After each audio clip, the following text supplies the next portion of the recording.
So I get this question all the time, how do I get the most rent possible but minimize vacancy? And the answer is this: think like your customer. Your tenant is your customer.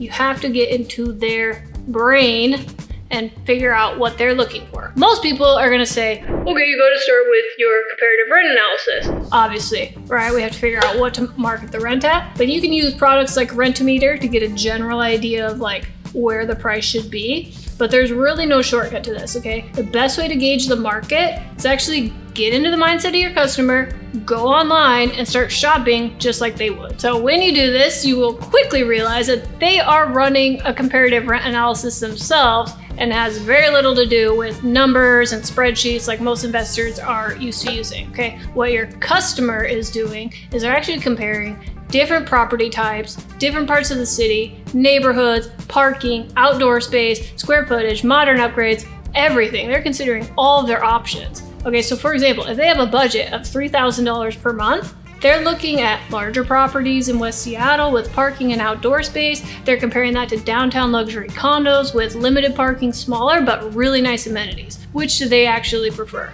Okay, and they're just trying to decide, what do I want to trade off? And a lot of times they're trying to negotiate with the person they're going to be living with and what they're willing to trade off, and they're trying to figure all of this out. Okay, it really has very little to do with what Rent-O-Meter is telling you. Knowing this, my advice is to make your property more of what it is. If you have a townhouse in West Seattle and your tenants ultimately choose to live there, they are consciously trading the amenities of luxury condos for the extra square footage, the private yard, and the parking. Enhance and highlight the aspects of your property that make your property what it is.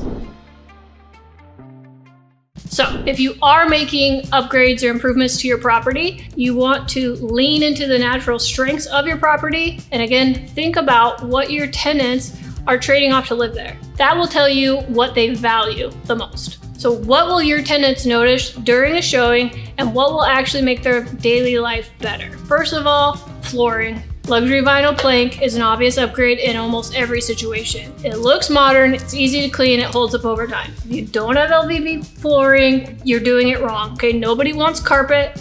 It wears out faster, it makes a property feel dated. It's kind of gross. And the two people in all of the Seattle region that do want carpet, they will get rugs, okay? So just get rid of your carpet, that's the first thing. Second, outdoor space, okay? If you have outdoor space, dedicate a little money, dedicate a weekend, and make it cute. Okay, I'm talking string lights on poles, potted plants for privacy, fencing if it's appropriate, pavers on the ground. We're in Seattle, area. If you have a outdoor area and there's no pavers, there's no deck, what do you have actually 9 months out of the year is just like a mud pit. Okay, so spend the extra money, put some pavers, and now what have you actually done? You've created a usable outdoor space and it adds square footage. Not technically, but in the minds of your tenant, they have more square footage to enjoy. They have more space. It's a huge differentiating factor and nobody does it. And I think it's a major missed opportunity for most properties. If you have an older place, then you're trying to compete with modern amenities, this is something you have that they don't have. So do it well.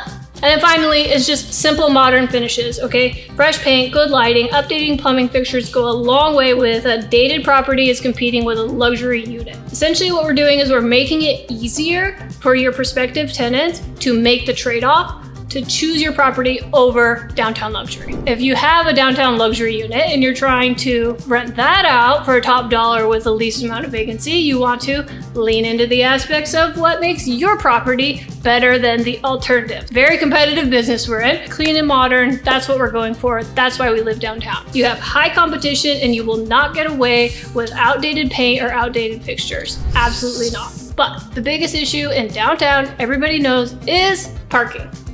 If you don't have parking with your unit, we have found success with offering a parking pass with a nearby parking garage. So basically we just do the research for the tenant, like, hey, you can't park here because we don't have parking, but here's a parking garage and either this is how much it costs or here's a pass that is included with our unit. people care, but they don't care as much that it's a little ways away. As long as they have dedicated, secure parking, living downtown, you've just alleviated the biggest problem of living downtown. And if they would prefer that and you solve all of their problems, they're gonna make the trade. So the more you think like your tenants when you're setting the price, choosing the upgrades, and figuring out what you're going to highlight in your advertising, the more you think like them and get in their head, the more your property stands out from a crowded market. If you like this video, you found it helpful, like and subscribe for more property management tips and tricks.